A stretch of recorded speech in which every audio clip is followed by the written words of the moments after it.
Hello बच्चों, आप सभी का स्वागत है आपके अपनी ई पाठशाला में। मेरा नाम है दिनेश और हम कर रहे हैं क्लास 8 का चैप्टर नंबर 2 जिसका नाम है linear equation in one variable.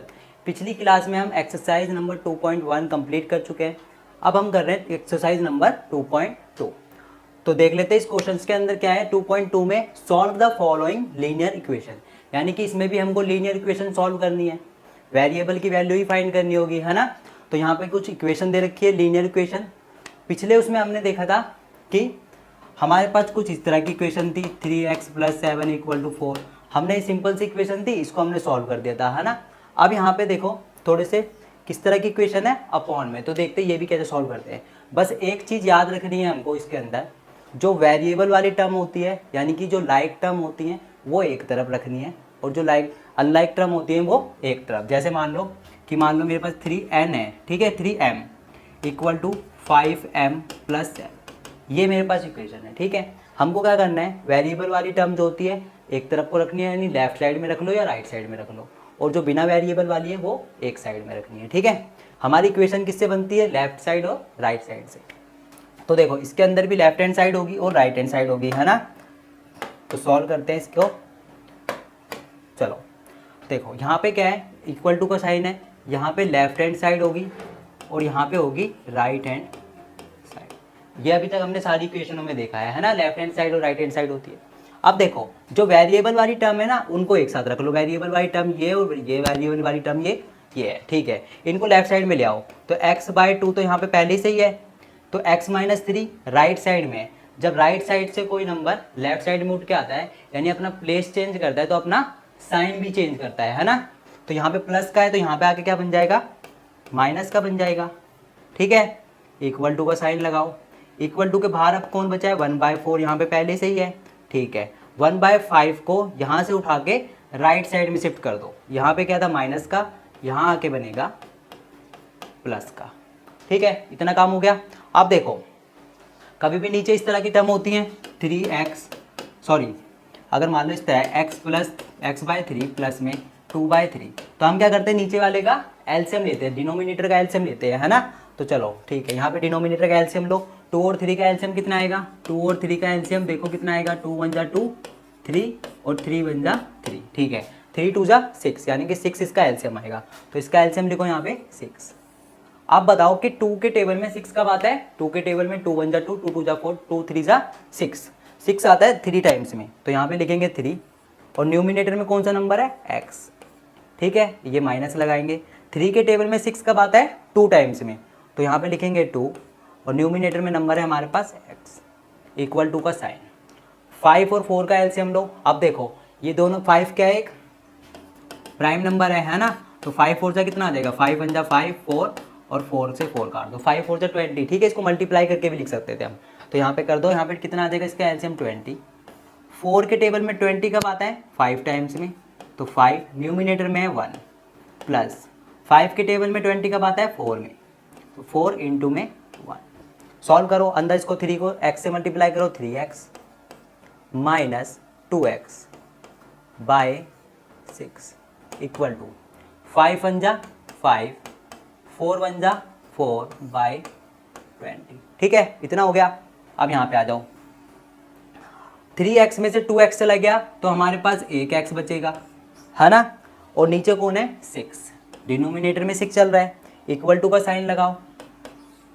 5 + 4 9/20, ठीक है, 20 लिख दिया। अब देखो कभी भी इस तरह का नंबर होता है 3/2 = 5/3, ऐसे कोई नंबर है हमारे पास, ठीक है।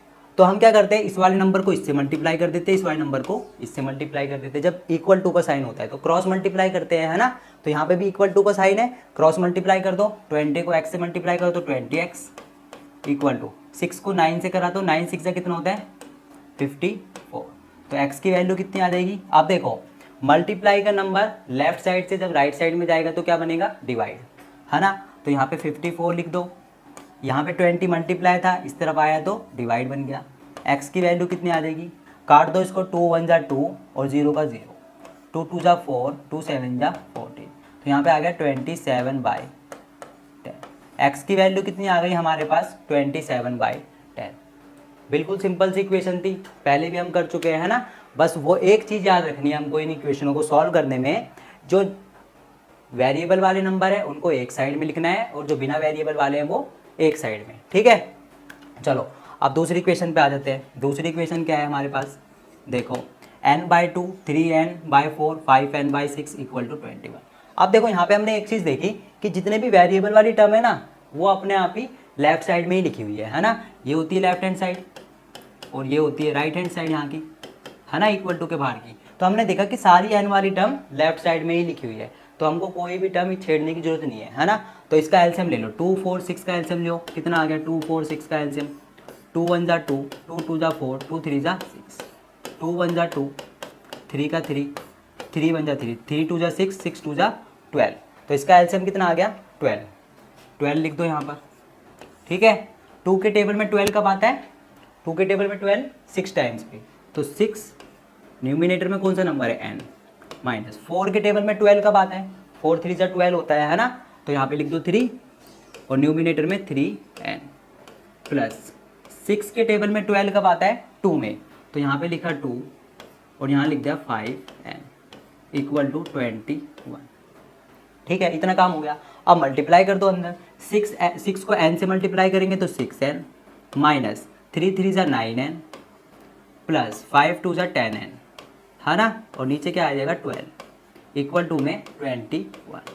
यही चल रहा है। अब देखो प्लस की टर्म को एक साथ लिखो, प्लस का कौन है, प्लस का ये है हमारे पास, प्लस का ये है, तो यहाँ पे लिख दो 6n प्लस में 10n माइनस में 9n अपॉन में 12 इक्वल टू 21। अब 6 और 10 कितना होता है, 6 में 10 जोड़ेंगे तो 16 आ जाएगा, तो यहाँ पे लिख देते हैं हम 16n माइनस 9n।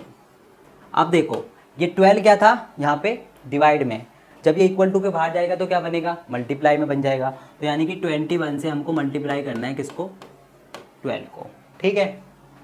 16n में से 9n चले गई तो कितना बचा, 7n बच गया, है ना। तो 7n लिख दो यहाँ पर, 7n इक्वल टू 21 इंटू में 12, मल्टीप्लाई करने की जरूरत नहीं है, ठीक है। अब देखो n को यहीं पे छोड़ दो, हमको पता है कि ये 7 जो है यहाँ पे मल्टीप्लाई में, इक्वल टू के वहाँ जाएगा तो क्या होगा, इसके नीचे डिवाइड में आ जाएगा 21 इंटू 12 के, है ना, 7 से काट दो, 7 1 जा 7, 7 3 जा 21। तो यहाँ पे n की वैल्यू कितनी आ जाएगी, n की वैल्यू कितनी आ जाएगी, 12 3 जा कितना होता है 36, तो n की वैल्यू आ गई यहाँ पे 36, ठीक है। ये बिल्कुल सिंपल सा तरीका था, यहाँ पे मैंने एक छोटा सा तरीका ले लिया था, ठीक है। इससे मैंने क्या करा, यहाँ पे 21 और 12 को मल्टीप्लाई नहीं करा, क्योंकि थोड़ा सा बड़ा नंबर आ जाता, फिर हम काटते तो आता यही 36, है ना, थोड़ी सी काटने में हमको दिक्कत हो जाती। लेकिन यहाँ पे क्या है, 7 से हमने देखा कि 21 सिंपल कट रहा है ना, तो हमने यहीं पे काट दिया। तो हमारे फर्स्ट और सेकंड पार्ट हो चुका है कंप्लीट। तो आई होप आपको ये अच्छे से समझ में आ गया होगा। तो अब हम मिलेंगे अपने नेक्स्ट पार्ट में कुछ नए क्वेश्चंस के साथ। तो जब तक के लिए जय हिंद, जय भारत।